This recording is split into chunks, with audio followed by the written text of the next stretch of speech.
কেমন আছো সবাই? আমরা প্রথম অধ্যায় শেষ করছি, তাই না? প্রথম অধ্যায়ে আমরা কি কি শিখছি? অর্থনীতির উৎপত্তি, ক্রমবিকাশ, তারপরে আর কি কি?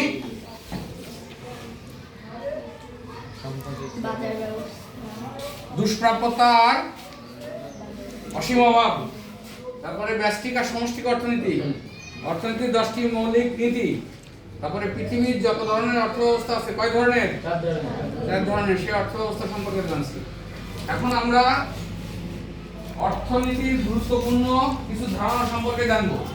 The important ideas of economics. এর ভিতরে আছে দ্রব্য, সম্পদ, ঠিক আছে, এগুলো, তারপরে অর্থনৈতিক কার্যাবলী ও অর্থনৈতিক কার্যাবলী, এগুলো সম্পর্কে আমরা জানব। আমরা সকলে সম্পদ সম্পর্কে কম বেশি পরিচিত সম্পদের সাথে, নাকি? যেমন বলে যে রহিমা অনেক সম্পদের মালিক, করিম অনেক সম্পদের মালিক, তাই না? বিভিন্ন কথা এগুলো চলে আসে না? এই সম্পদটা আসলে কি? অর্থনীতিতে সম্পদ কাকে বলে, বা সম্পদ বলতে কি বোঝানো হয়? তাহলে অর্থনৈতিক সম্পদ কি? যে সকল দ্রব্য পেতে গেলে অর্থ ব্যয় করতে হয়, যে সকল দ্রব্য পেতে গেলে অর্থ ব্যয় করতে হয়, তাকে অর্থনীতিতে কি বলে? সম্পদ।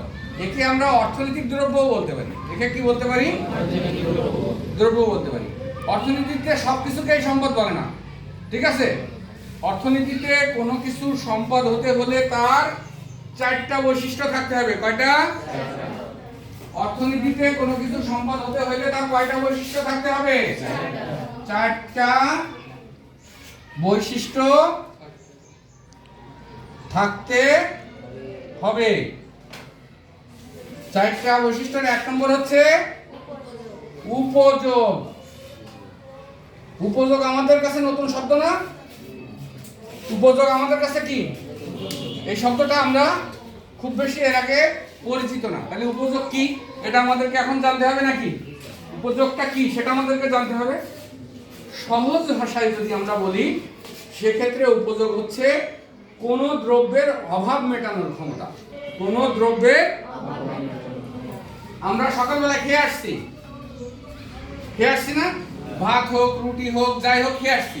ওটা আমাদের ক্ষুধা নিবারণ করেছে, মানে ক্ষুধার অভাবটা পূরণ করেছে।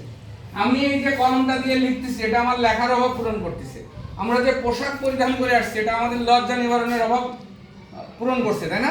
এই ধরনের, আমরা এই যে বেঞ্চে বসছি, আমাদের বসার অভাবটা পূরণ করছে, তাই না? বসার জায়গা, একটা ভালো জায়গার প্রয়োজন ছিল, সেটা অভাব পূরণ করছে। তাহলে এই যে অভাব পূরণের ক্ষমতা যাকে আছে, তাকে আমরা কি বলি?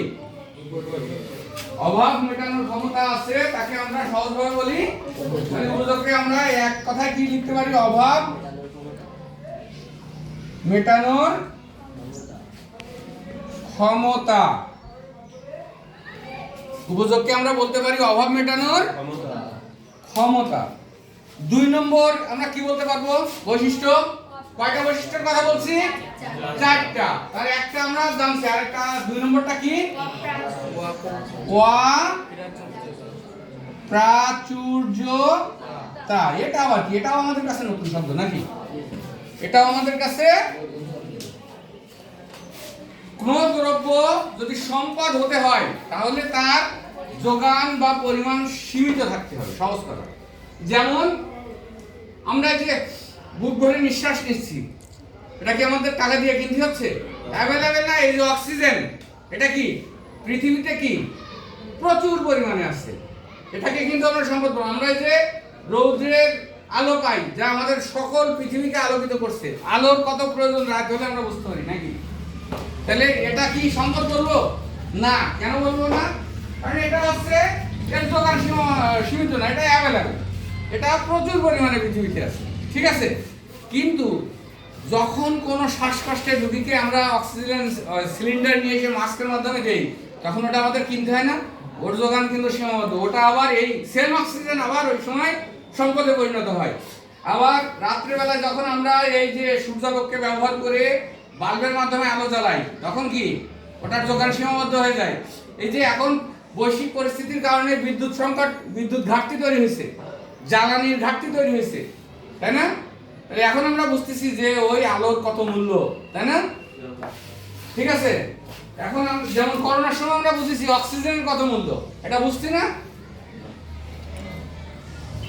এরকম যখন কোন দ্রব্যের যোগান সীমিত হয়ে যাবে তখনই তার সেটা প্রচুর অপ্রাচুর্যতা মানে প্রচুর পরিমাণে থাকবে না, তার যোগানটা সীমিত পরিমাণে থাকবে। ঠিক আছে, এটা হচ্ছে কি অপ্রাচুর্যতা। ক্লিয়ার এই জিনিসটা?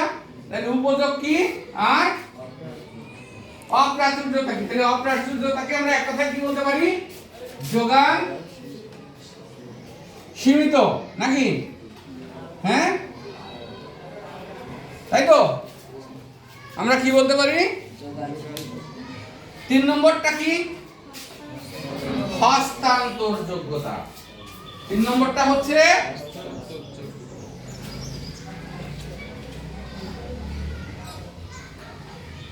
হস্তান্তর যোগ্য, নাকি?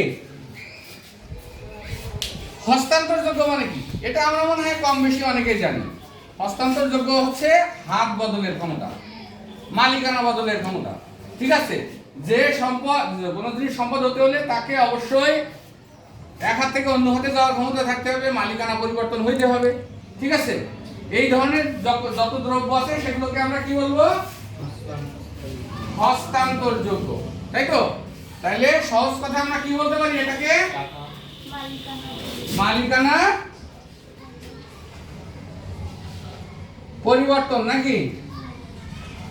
ক্ষমতা, ঠিক না? সর্বশেষ 4টার শেষটা কি? বাহ্যিকতা। কি? বাহ্যিকতা।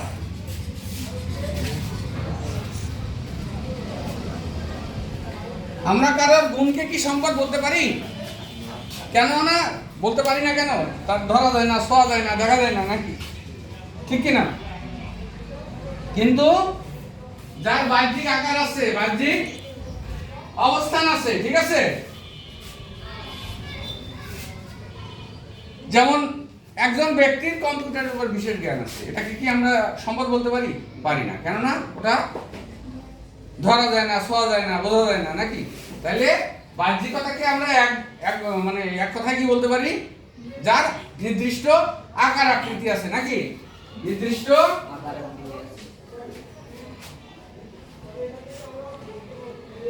আকার আকৃতি। তাহলে আমরা সম্পদ কাকে বলে শিখছিলাম? কোন দ্রব্যের যদি পেতে হলে অর্থ ব্যয় করতে হয় তাকে কি বলি আমরা? সম্পদ। কোন দ্রব্য পেতে হলে যদি অর্থ ব্যয় করতে হয় তাকে আমরা কি বলবো? এটাকে আমরা অর্থনৈতিক দ্রব্যও বলতে পারি, নাকি? অর্থনীতিতে কোন দ্রব্যকে সম্পদ হতে হলে তার কয়টি গুণ থাকতে হয়? 4টা। কি কি শিখছি? উপযোগ, অপ্রাচুর্যতা, হস্তান্তর যোগ্যতা এবং বাহ্যিকতা। ক্লিয়ার সবাই? সবাই কি বুঝিছো? ঠিক আছে, ধন্যবাদ সবাইকে।